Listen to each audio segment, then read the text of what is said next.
speaking of stories in how if you put a hard work and dedication and consistency into this business for quite some time, you're going to actually find success. And it's not impossible. Everybody can do it. Paige and Paige, I love how I don't know why I do it, but I butcher Panzarello. I was doing Panzarelli, like Fonzarelli, and all. Just like it's spelled, just like it's spelled.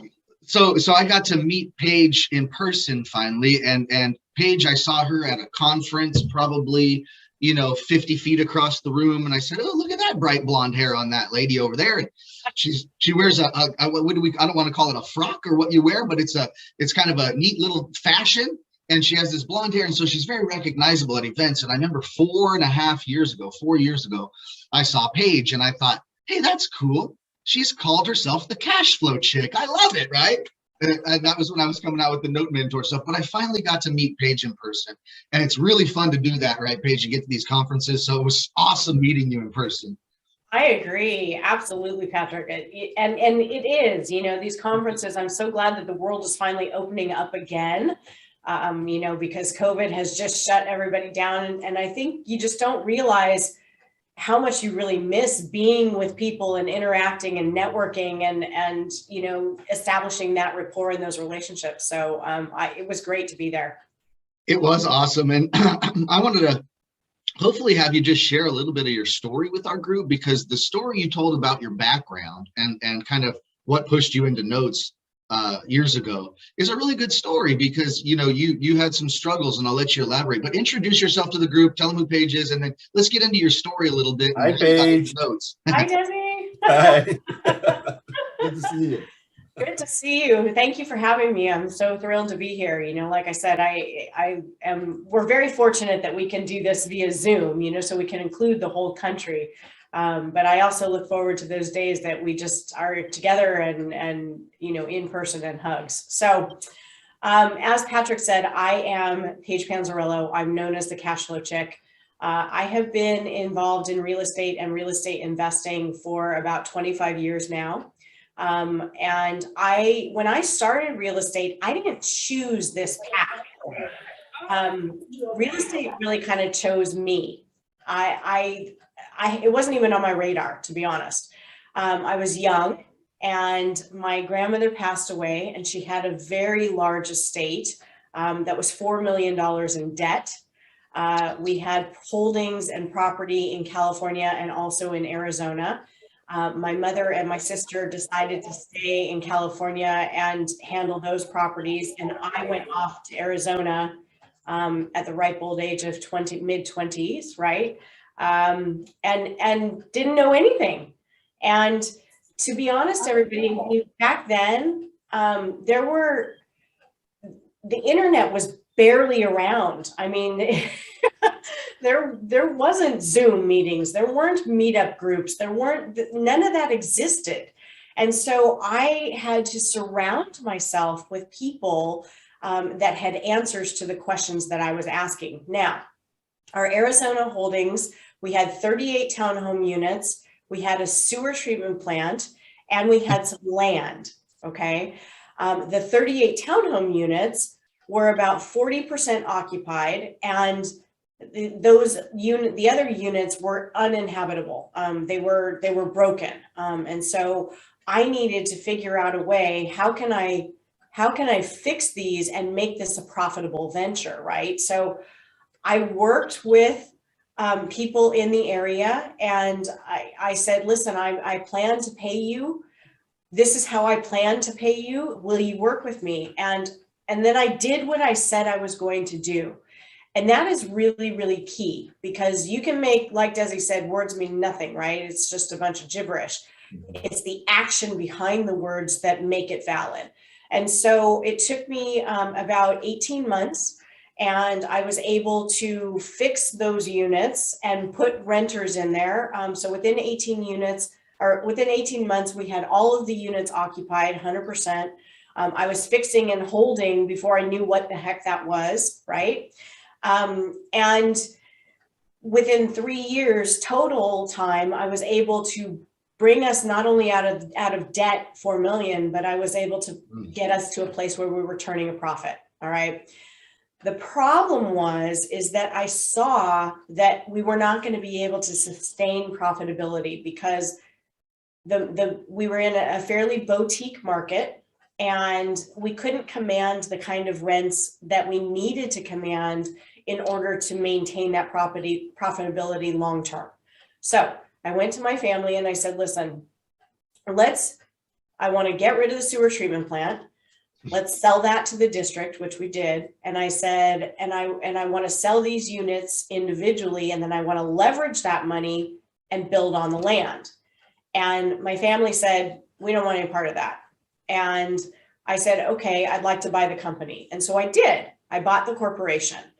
And again, I leveraged that money to kind of develop a project to build on that land. Now, keep in mind, everybody, I knew nothing about construction. I knew nothing, but I was young and bold and fearless. I had nothing to lose at that point.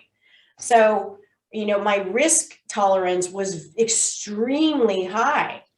Obviously that has changed since then, and I'll get into that in a moment, but I was bold and fearless. And so I hired a contractor and we started to build. And before we even came out of the ground, I realized that the contractor was going to bankrupt me. So I fired him and I started my own construction company. Again, knowing nothing about construction. I found a qualifying party for our licenses. My corporation, we ended up holding all of our licenses except for HVAC and roofing. And the only reason we didn't have those is because the liability insurance was extremely high. Within 3 years period of time, we became the largest private employer in the county. And I was running payroll at that point, everybody, at $25,000 per week per project. And I had 5 big projects going. So we had a lot of big commercial projects going. Now, when you're in construction, especially big construction, you foot the bill for 90 to 120 days, right? There's a process that, because most people don't just have their own money, they're using a lender. And so the process is that you have to get approval and it takes 90 to 120 days. Now, this is pre-2007, right? Even pre-2005. I was young. I was making money hand over fist. At least I was smart in that I didn't just blow a bunch of money. I invested it in assets that were cash flowing, right? So I had rentals. I had big equipment. I had land. I had liquidity. I was not encumbered exponentially, right? Maybe 10, 15% was my encumbrance. And when I saw leading up to the crash, I thought, I saw it coming, but I thought to myself, Paige, you've established relationships with these lenders. This is not going to happen, to you. You're going to be okay. Boy, was I wrong, right? The crash landed literally on my head, because I didn't realize that people that owed me money could not pay me or did not pay me. They all filed for bankruptcy. So I decided I had a choice to make. I could have filed for bankruptcy, sure, but I chose not to do that. I had investors that I wanted to protect. So I literally liquidated everything in order to pay off my investors. And at the time, everybody, it was pennies on the dollar, literally pennies on the dollar. But I was very successful in that I paid everybody off. And 3 years later, I walked out of Arizona having lost $20 million. Now, that's an astronomical amount of money. And I don't mean to be cavalier about that at all. But I will tell you, I actually call that a blessing. That sounds crazy, but understand, everybody, I was away from my family. My family and friends were all in California. I was in Arizona, right? I was working 18 hours a day, 7 days a week, and it was putting me in an early grave. The stress was just putting me in an early grave. So when the crash happened, I do consider it a blessing, not only for that reason, but for this reason. When I came out from the wreckage, right, I kind of like to equate it as a phoenix rising from the ashes. We all have a phoenix story, right? We all have a story that has propelled us to be here right now on this call.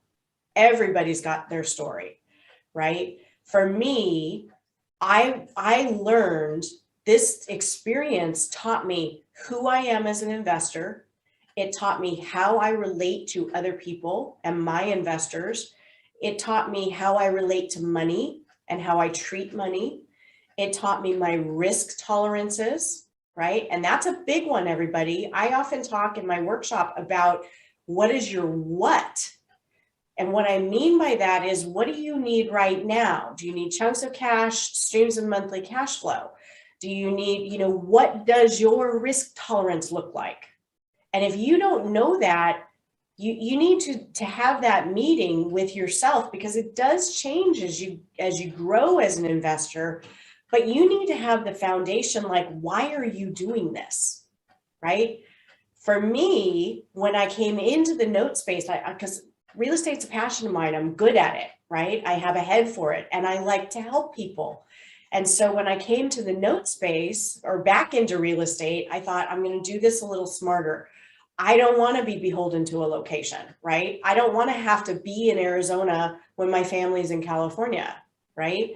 I want to be able to generate chunks of cash and streams of monthly cash flow. I want to be able to have control over my invested dollars, right?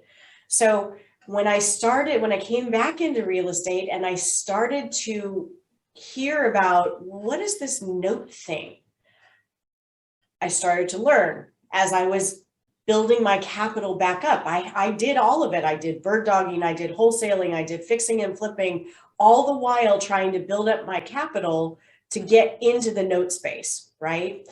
And when I really understood and educated myself about notes, angels literally sang for me, So that's a little bit about my story and how I came into the note space. And Paige, that's I love your story, right? And I thought it was so cool that everybody says, what's your why, right? And then I love you said, no, it's what's your what? What do you need? What do you need to get going and take action? I love that. Exactly. Question I have, because I'm even curious personally, but it might benefit the group, is who introduced you to notes? Like, how'd you find out about them? Was it a conference? Was it a book? Was it?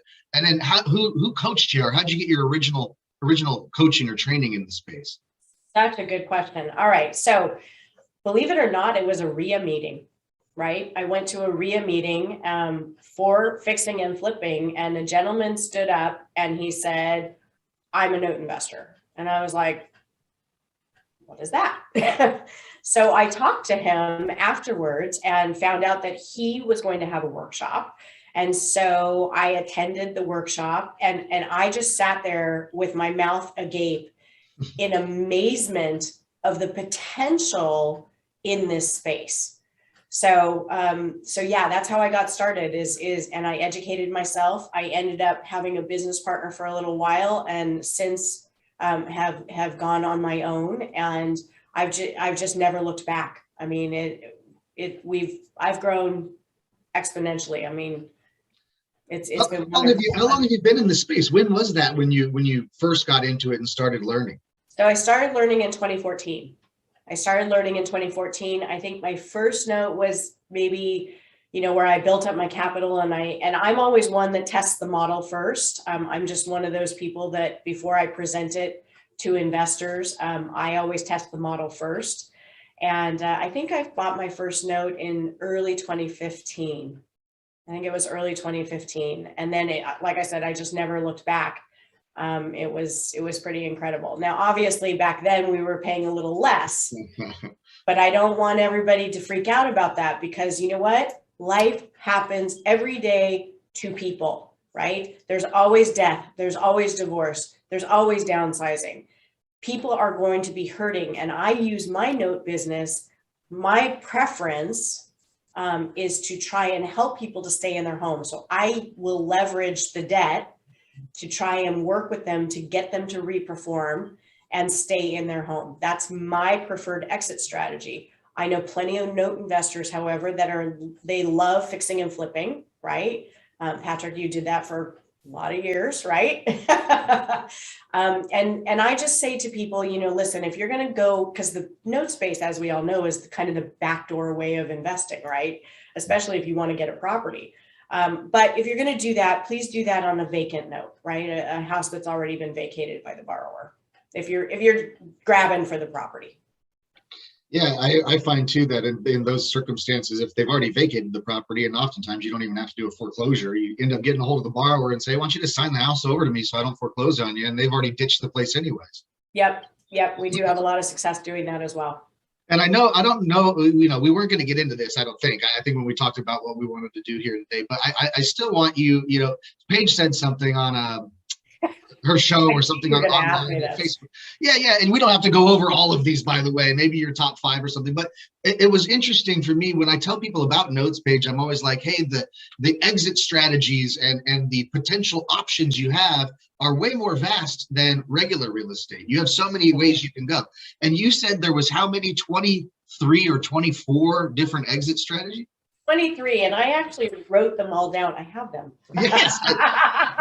I knew you were going to ask me about that. Yes, I figured I wouldn't let you get away with not explaining that because I'm curious. All right, so I'll just read these very, very quickly, right? And then we can talk any of them that you hear that you want me to expand on. I'm happy to.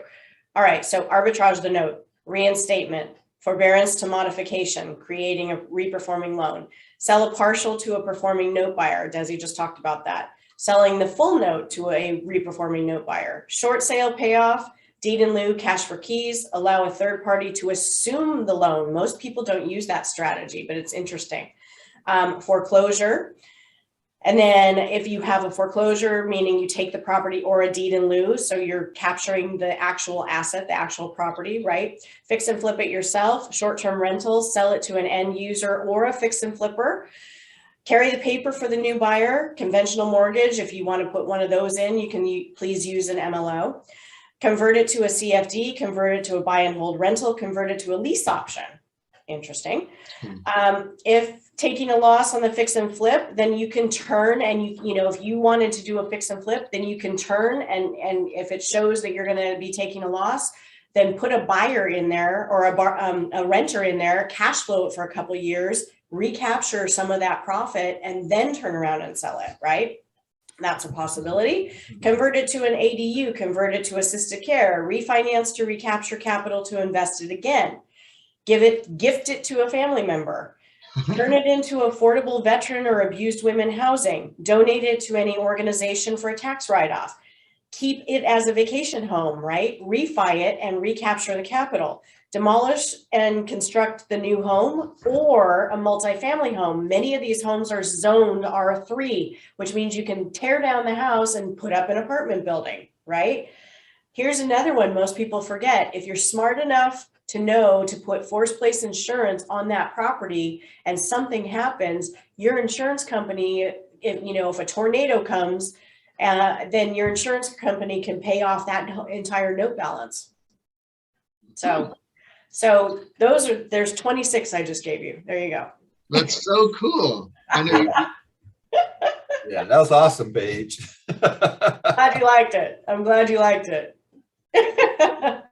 I have a question on 2 of those. Maybe people would like some elaboration on this, but you said most people don't even talk about this, but you can have somebody assume the loan. Can you explain that? Yeah. So, if there's somebody that we've all heard about subject to, right? And this really depends largely on your network and who you know and your database, right? Kimmy talked about database. So if you know somebody that is interested in fixing and flipping or wants a house in that area, you can contact them and say, listen, I've got this borrower that doesn't want to be here anymore, doesn't want to foreclose. Do you want to assume the loan and bring me current, right? So you can forgive some of that debt. Somebody else can step into that borrower's shoes and just assume the loan as it sits, fix and flip that property, and then pay you off when they sell it. right? There's so many ways that you can do that. Or maybe a family member of that borrower wants the house and can afford the mortgage payments. And so they step into the shoes of the borrower and then just resume as payments as normal. Beautiful thing, beautiful thing. And then the other one I wanted to know about is how you utilize a lease option and why that might be beneficial versus maybe creating a new note or something. I typically don't focus on lease options, though I know many note investors that do, and they're very successful. And most of them will do it on smaller homes. I don't know why, but there are a lease option is basically rent to own, everybody. So a portion of the payment that new borrower, it's actually technically a renter that has the option to purchase for a deposit, right? So chunk of cash, that person has the option after a period of years to buy that house outright from you, right? So you can't sell it out from under them as you would be able to if they're just a renter for you, right?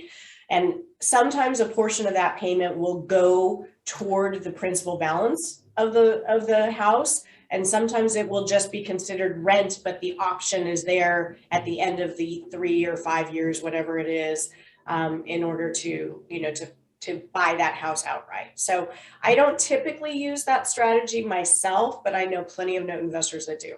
And I've done that, Paige. I've done that. And the reason that I did it and that I will do it from time to time is because the public understands lease option more so than they do like owner financing. And so owner financing scares some people away. But if you say rent to own, I mean, you'll get just so many people. Yep. I've even had people come in on a rent to own. Turns out they have a ton of money, but for whatever reason, they don't know or understand the process of buying or maybe don't want to buy right now, Yep. But they can come in with a nice deposit. And I've experienced that, so I use it as a marketing tool. And then what I'll try to do is once they raise their hand and say, I'm interested in a rent to own, then I try to convert them. I would rather sell it to them. And so I try to convert them at that point and say, would you like to own it rather than rent it? Yes. So that's why I've used it. And I'm a note investor because I've been a landlord and I don't prefer to be a landlord. I know. I like the cash flow. I am the cash flow chick, of course. But I don't want the headache of tenants and toilets. Been there, done that, right? So that's who I am as an investor. Now, again, one of the things with note investing, however, is that you need oftentimes, because it's straight income, especially if you get a note reperforming. So I need for, my tax benefit, depreciating assets. So there can be some write-off there. So keep that in mind. But again, okay, do you have to have a buy and hold just to have a depreciating asset? Not necessarily. So look into your other options there. Beautiful. And then, when you were talking about a student asked in the comments, the converting to a CFD, and you're talking about when you've already taken over physical ownership of the property. Correct. And then exiting by converting it into a CFD. Explain that a little bit. There could be even people on this call, maybe they don't even know what a CFD is. Yeah, so a CFD is a contract for deed. It's also known as a land contract.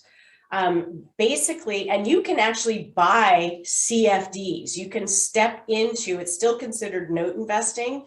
The difference between a conventional mortgage and a CFD is that you as the bank actually own the property in a CFD. Your borrower has ownership interest in that property. Okay, so again, you technically own the property, but your borrower has some ownership interest. When you have a contract for deed, you're in essence carrying the paper, right?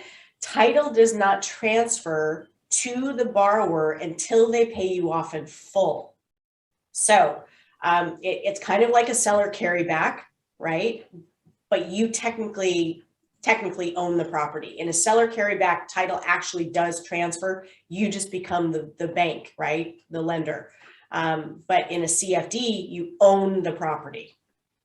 Yeah, I like to, I guess, easy analogy that I like to say, Paige, on that one for people is that it's very, very similar to a pink slip situation with vehicles, right? If you have to borrow money to buy a car, you know that lender keeps the pink slip. You don't even have it. It's not, the car's not even like, Right. you don't have the pink slip. You have to pay off that entire auto loan. Then the lender releases you the pink slip. Now you really own the car. Exactly. This is the pink slip of the buying houses, right? That Yeah. lender is going to hold that contract for deed. So you're having a contract for the deed. And that means if you come true on all the terms of that contract by way of the borrower, and you've paid all the money back to the lender in full, then they finally deed the house over to you at that point. Exactly. And there are some investors that really like contract for deeds, largely because you don't necessarily, and I don't want to say completely, but you don't necessarily have to go through a foreclosure process in a contract for deed because you already own the property, right? So it's called a forfeiture action. Now, certain states have certain criteria if there's certain thresholds that, if like Ohio, for instance, if the borrower has paid over 20% of the principal balance, or if the contract for deed has been put in place for 5 years, you have to go to foreclosure. But for the most part, in a contract for deed situation, you go through a process called forfeiture, which is less time and less money. So a lot of people prefer the CFDs, especially, they're a little less money to get into. But I will tell you, it's a little higher risk, because most people that are your borrowers in a contract for deed situation are a little higher risk. They might not have good credit scores. They might not have the full deposit to put down in a conventional mortgage, right? Contract for deed houses might be in a little rougher area. So, but there are plenty out there that are wonderful situations. I have plenty of contract for deeds that I've purchased in the past that my borrowers have been great, right? We worked together and got them reperforming, and it's been month after month after month, cash flow, which is great.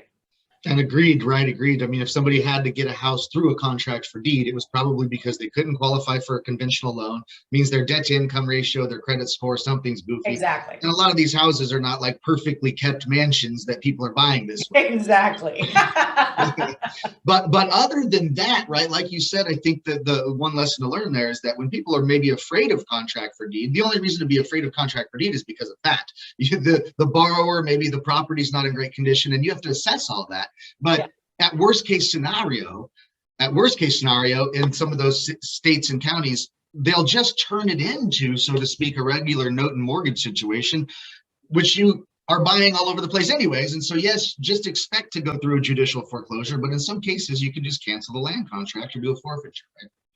Yeah, I mean, it just depends on what the borrower's doing. A long time ago, there was a pretty large hedge fund that was out there that was literally kicking people out of their homes. They required that the borrower sign a termination of land contract and stuck it in the file and had it there in the event that the borrower defaulted. And if the borrower did, they were just kicking people out of their home.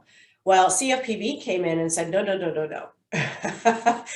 These people have ownership interest in this property. They've paid you in good faith. You need to treat them as such. So they kind of hammered out a lot of those rules and regulations to make it a fairly smooth process now. But yeah, I mean, like anything, Patrick, you have to do your due diligence.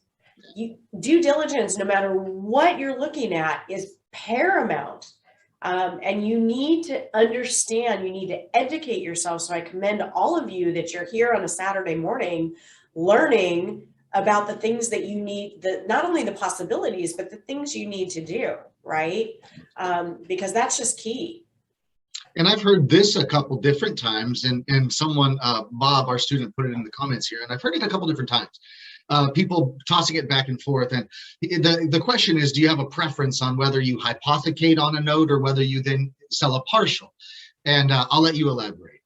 Yeah, so I don't have a preference. Honestly, my strategy is that originally, when I had to build up my capital, I would go into the situation where I would create the reperforming loan, then I would turn around and sell it immediately to a performing note buyer, right? Because I needed to recapture the capital. And at the time, in all honesty, I didn't understand partials. I knew what they were, but I didn't understand the steps to go through to take that. Since that point in time, I don't have a preference. I know people are very, very successful in terms of partials and hypothecation, but I'm the cash flow chick. So I actually either hold on to the note and cash flow it, right, forever. And I do that now about 50% of the time. So 50% of my loans that I get reperforming, I'll hold on to 50% of them, and the other I'll just sell and move on. But I don't. I mean, I know that's very a bland answer. I'm sorry, but I just I go the other way. Like I'm just either I keep it or I sell it. And I may help to add to that, but I think it's relative to the deal, right? It's relative to the deal in your certain situation and everything. And you would evaluate at that point, should I hypothecate on this thing or sell a partial? Yeah. And it could go both ways equally, right? Absolutely. Absolutely. And I mean, I know that there are some intricacies that are involved in terms of the legalese, you know, the contracts to put those together. And honestly, my investing strategy, because I went through all those headaches, I just want easy breezy. You know, that's just who I am, because I've been there, done that. And I'm tired, and I'm building my nest egg in my retirement. And so I don't want to have to, you know, jump through a bunch of hoops. I just want to easy breezy. Well, that's something that us younger folks need to learn immediately, and not play this hard, tough, stressful game any longer, right? Get started. But yeah, and you know, for everybody, Paige is 30, right? She looks about 30. So congratulations. God bless you, Patrick. Thank you. Hey, before I'd like to leave maybe like 10 minutes or so for everybody to chime and ask questions. But prior to getting there, you know, I see right on your background there, it says, what does it say? It says learn. Wait, you'd have to talk. I can't see your background right now. But oh, okay. There you go. Building wealth with notes, right? Yeah. Learn, train, invest, and partner. So talk about that a little bit. So train, invest, and partner. You do offer some services, and we're going to allow our students, if they want to get a hold of you after this masterclass, to talk to you about anything you offer. They're welcome to. But tell me about those three things there on your background. Yeah. So, I mean, obviously, I have said, Desi says, Patrick says, all of us, you know, are saying, educate yourself, educate. And for a lot of years, I did not want to teach, just because I just didn't realize the benefits of it, honestly. And when I got myself into a place where I could allow that kind of time, I decided, okay, I'm going to start paying it forward and teaching people. So I do teach a 3-day workshop, and it is coming up. I normally do 2 a year. This year, I am so busy, I'm only doing 1. It's coming up June 10th through the 12th. And I teach you how to find notes, how to fund notes, what to do with them, all of the intricacies in terms of due diligence. I give you some proprietary analysis tools, things like that. So, and we are virtual, but it is live. So, and I give you my team, right? So I teach you what to do. And then it allows also for you to make other connections with the students, so you can invest and partner together, right? It creates that network. You're building your tribe. You know, Desi and Patrick are building a note investing army. I'm building a note investing army. And how we do that is by networking and learning together. So I do that. And like I said, I'm only doing 1 a year, and I do have some links for you, you know, so you guys would get a coupon code for $100 off. So awesome. Yeah, so that's what I do. And if they want to join that, or if they want to get a hold of you to figure out how to be a part of that workshop, how do they get a hold of you? Just go to your website, or?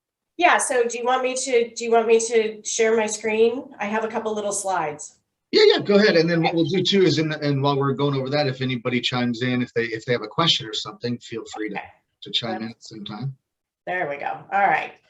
So I normally would put it on a show, but There you go. So Building Wealth with Notes, like I said, it's June 10th through the 12th. I really limit it because I want to be able to answer your questions. So I limit it to 50 people, and I stick to that because there's a lot on due diligence day and I want to be able to answer your questions. So here's where you go, right? So normally it's $697. But because you're in the group, right? $597. You go to buildingwealthwithnotes.com/NIU, right? Note Investor University. And I'm going to give you the recordings. Normally I charge $200 for the recordings, but I'm going to give those to you for free. All right. If you're not sure yet, and I'll put that in the chat as well. That's how you get in contact with me, right? So cashflowchick.com for /free or /info. I'll send you a bunch of information. And oops, there's my contact information. So you can follow me on all the social media sites, right? You can book a 30-minute call with me directly on my website. Go to cashflowchick.com. Happy to talk with you about it. You know, anything you're struggling with, like I said, it's part of my give back. So. Super cool. Fantastic. I really appreciate it. We always recommend people learn from several sources, right? I mean, Yes. Desi and I have our styles and we don't know everything. We never do. And so we always recommend people get a variety of educators and a variety of sources for learning. And what I've done too for you, Paige, I put some of that in the chat as well, your contact info and such, and appreciate the discounting to our group. And if anybody on the call right now wants to unmute, if you have any questions for Desi or I or Paige, you're welcome to chime in.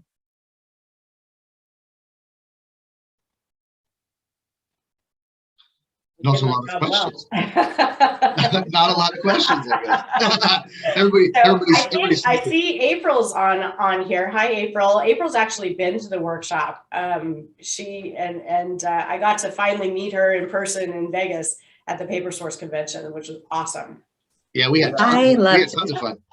Yeah, Paper Source was awesome. It was so nice to meet you. And I loved your workshop. I think the due diligence day was insane.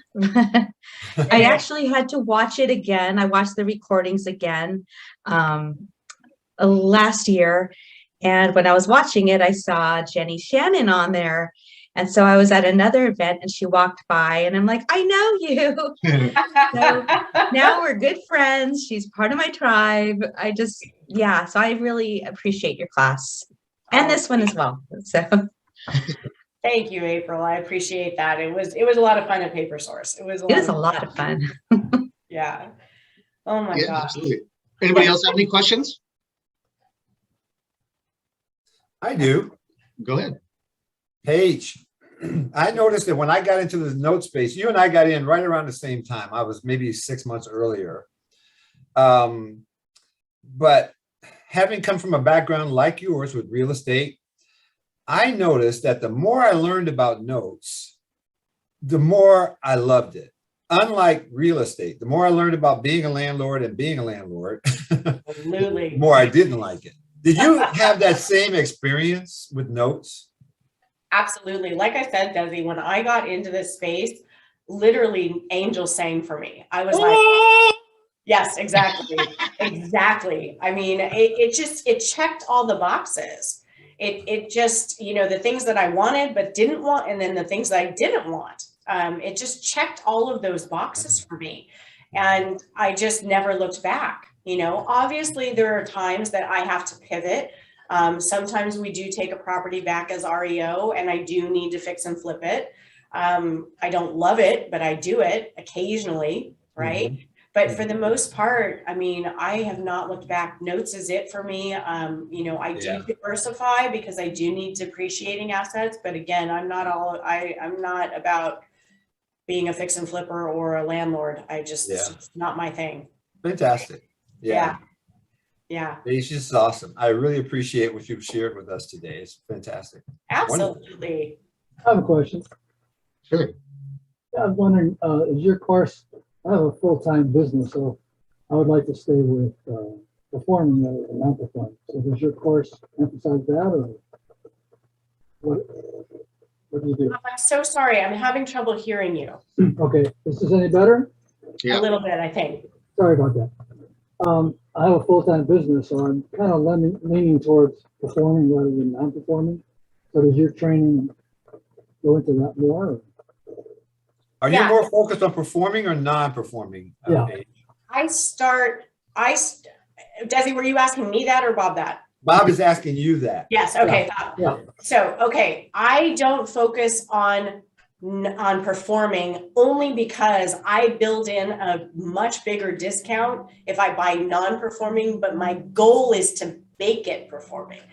The cool thing about note investing is that it's very front end loaded. So you, Bob, who has a business where you can't necessarily put forth a tremendous amount of effort, right? You're going to spend your time doing your due diligence when you purchase the note, and then you're going to hand it off to your team, right? So I don't handle the day-to-day. My loss mitigation team and my servicing team, they are the ones that handle the day-to-day. So it frees up my time that I don't have to manage that. So again, because I'm so risk averse, I much prefer to buy a non-performing note and convert it, right? Modify it into a performing note, and then cash flow it that way. There are some people that don't want that headache at all, and that's okay, right? If that's you, totally fine. I just like to mitigate my risk and build in a bigger profit because I buy at a bigger discount for a non-performing note. Mm-hmm. Well, follow up to that is, do you show how to put together a team? Follow up is, how do you put together that amazing team? Oh, haha. Well, that does take time. The beauty part about, I'm the type of person that if I'm going to teach somebody how to fish, I'm going to give them all the tools. So I actually give you my team at the workshop. I give you a resource list. I give you my team. You actually meet my loss mitigation team. I give you my servicing companies. So you're leveraging my hard work over the course of the years. Mm-hmm. Sign me up. Yeah. Sign me up, he said. Good. Hey, so, we have like a little tradition and, of course, Desi and I thank you for spending your time to share all your story with our students on this call today. Hey, Patrick. Yeah. I'm sorry to interrupt. I do have one question. It's Sure. Tamika. So, Paige, how many hours each day of the workshop? It's a full day. So it's Friday, Saturday, Sunday. We start at 8:30 in the morning. We go until 6:30. And I always make the promise that on Saturday, we're going to run late. Because I fire hose you with information in terms of the due diligence. April attested to that earlier. But again, it's all day. You're going to Okay, be and is there, exhilarated and exhausted all at the same time. is there any preparation that we need to be prepared for? And then how many slots do you have left?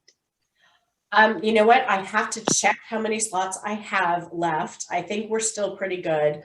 And no, there really isn't a lot. What you're doing right now is preparing for it. Even the most experienced real estate investor has come to the workshop and said, I didn't know any of this stuff, right? So I'm going to give it all to you. You don't need to stress about being new or not knowing enough. You don't need to worry about that because I'm going to give it to you. Okay, thank you.